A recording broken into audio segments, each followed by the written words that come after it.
there are at least 3 Muslim women in the House of Commons who made history, because we were looking forward when Baroness Uddin became the first Muslim woman in the House of Lords 12 years ago. A few weeks before me in the House of Lords, we celebrated a Muslim woman in the House of Lords. But it's a great pleasure to welcome my sister Yasmin Qureshi and Shabana, and I'm sure that Rushnara Ali will join us if she's not here already. I'm going to ask Yasmin Qureshi now to say a few words.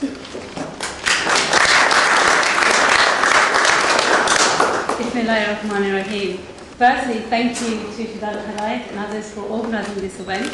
It's nice to see so many people here, a lot of distinguished people I think I've known over the years. But I firstly want to thank Lord Nazir for organising this as well, and for the fact that he came out to Bolton South East in my constituency a number of times to campaign with me as well. So thank you for that. But here we're really here to pay tribute to Baroness Warsi, who I first actually met at Lord Ahmed's son's wedding many, many years ago. And we were talking about politics then, and then we sort of lost contact for a number of years. I was very delighted when I first got to promotion within the Conservative Party. And when I heard the news that she was now in the cabinet, I was very, very delighted and pleased. I know Sayeeda is a very vociferous campaigner. I know she will speak up for things that she believes in. I don't think she can be whipped into shape by a third-party line whips or anything like that. And I'm hoping that she will carry on showing her integrity, her honesty and her commitment to the right causes. So I wish you all the success in your new job in the cabinet. And obviously, you know, we're from the opposition. We're there to be constructive in our criticism, but obviously we will support you, Sayeeda, and I'm really, really pleased that you have become the cabinet minister.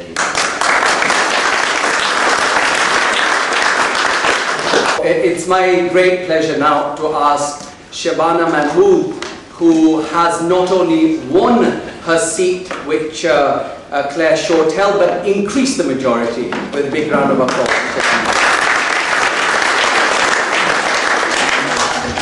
Bismillahirrahmanirrahim. Assalamu alaikum, everybody, respected guests, ladies and gentlemen. First, I'd like to thank the UIC UK and the Lord for organising this event today. And I'd like to also begin by paying tribute to Baroness Warsi. We've actually never met, so I'm delighted to finally be able to see you in person rather than impressing me on my TV screen on Question Time and other programmes. I congratulate you and I salute your achievement. I think it's historic and it sends a very powerful message about where we are today in 21st century Britain with our politics. And I'm glad that although in the Labour Party we've always actually been the trailblazers when it's come to ethnic minority representation, which I'll come on to in a minute, but I'm glad that the Tory Party this time as well has made significant progress, especially also with the election of Priti Patel, who became the first Asian woman in the Commons. So I'm glad to see progress being made on all sides of the House, and I think that you're the trailblazer in your particular political party, and I salute your achievement, and I hope we are able to work together.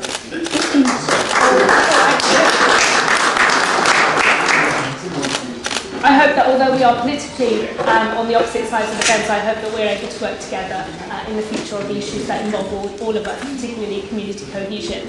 But as I said, it has been the Labour Party which has been the trailblazer when it's come to ethnic minority representation in the House of Commons. I'm so proud that my more senior colleagues are here, as well as some of my newly elected colleagues as well, and I pay tribute to their achievements. And I'm really glad that Keith's here, because he's one of the 1987 trailblazers who, along with Diane and Paul Boateng and Bernie Grant, really opened the door for the rest of us to come through, and I salute and I really appreciate not just your achievement but also the support you've given to all of us as candidates in the time that we've been up for election ourselves. It's much appreciated.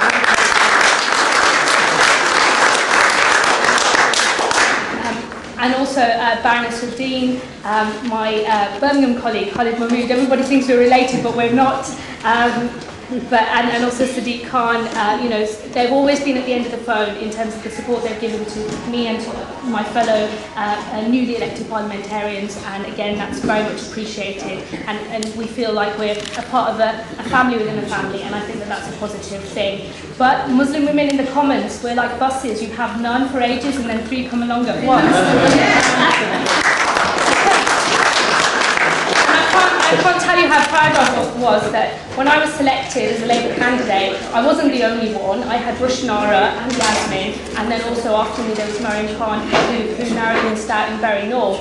And when we had the Muslim Friends of Labour event some months ago, we felt very sorry for Anas because he was the odd one out, being the only man in this team of predominantly women. And I think that sends out a really positive message about where Muslim women are in terms of politics and being represented and standing up for ourselves. And the proudest moment was for me earlier on this week when I swore in, wearing a hijab on the Quran with my sister Rushnara Ali. It was wonderful. I hope that there are many, many more Muslim women to come in the House of Commons. I have great pleasure in asking Anna Sarwar to address us for Parliament. Bismillahirrahmanirrahim. First of all, respected guests, I won't list them all because there's so many of them. Thank you for having us here, and assalamu alaikum to you all. I want to start first of all with an apology. I'm sorry I'm not a woman. I've probably never said that in my life, and I probably will never say it ever again. But I also want to say this is probably the first time, I was saying this to the two ladies sitting next to me, this is the first time I've actually properly felt like a Pakistani since I'm in the House of Commons. It's probably because we're breaking the House rules by the place. I want to start by obviously thanking the United International Community UK for organising this event, and also in particular thanking Lord Saab for his tremendous contribution not only to the Muslim community but to all communities right across the UK, and we were delighted to have him campaigning on the streets of Glasgow, and I'm sure he did that role effectively right across the whole of the UK. But I'm also particularly delighted for, I won't call her auntie because she'll kill me, Budgie Sayeeda Warsi for her fantastic new role in the Cabinet. It filled me with tremendous pride that the morning after the election, one of the first calls I received was actually from Sayeeda Warsi, and I think that's a tremendous indication of how we will all work together, inshallah, for the benefit of all communities and for the benefit of Muslims right around the world.